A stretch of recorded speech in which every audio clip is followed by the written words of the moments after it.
Hating gabi na nga nung naisipan ko ang buuin itong storage rack na ito. Dahil nga kapag umaga ko ito bubuuin ay marami na naman mangingialam. Mabutit ngayon ay tulog ang mga bata. Kapag gising kasi ang mga bata ay tsak na mangingialam yan at malamang sa malamang ay mawawalan ako ng tornilyo. Kaya naman tinaon ko na hating gabi. Napa-order nga ako nitong rack na to dahil nga masikip na dun sa lababo. Nasa lababo kasi lahat nakapatong yung mga bago kong gamit. Kaya naman para mamenos-menos ay ito, umorder na ako nitong storage rack na ito. Sobrang dali nga lang buuin ito, kaya nga lang itong bandang huli hindi ko na napansin na baliktad pala ang pagkakabit ko dito. Natatawa na nga lang ako sa sarili ko dyan dahil akala ko tapos na, tapos sobrang proud ko pa sa sarili ko dahil nga nabuo ko siya, pero ang ending mali naman pala. Pero okay lang dahil ika nga nila nobody's perfect. Kaya naman tinanggal ko na lang at binalik ko na lang ulit. For this time ay okay naman na. See? Okay lang magkamali basta na itatama. Pero depende pa rin sa pagkakamali.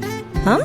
Chore. Umorder na nga pala ako nitong hanging plants para naman magkaroon ng konting buhay. Kinabukasan nga ay dito ko na nga na-desisyon ang ilagay. Kaya naman inilipat ko na nga ito aking lutuan, electric kettle, air fryer at ang aking bigasan at inilagay ko na nga dyan yung hanging plants. Naglagay na nga rin ako ng pailaw dyan para naman magkaroon ng effect dito sa video. Di lang siguro masyadong ma-appreciate dito sa video dahil hindi naman tayo naka-iPhone, pero ang ganda niya sa personal. Para sa akin nga ay nagmukhang syala na nga itong parting ito ng kusina. Kaya kung gusto mo rin yan ay ilalagay ko na ng link sa comment section. Salamat! Bye!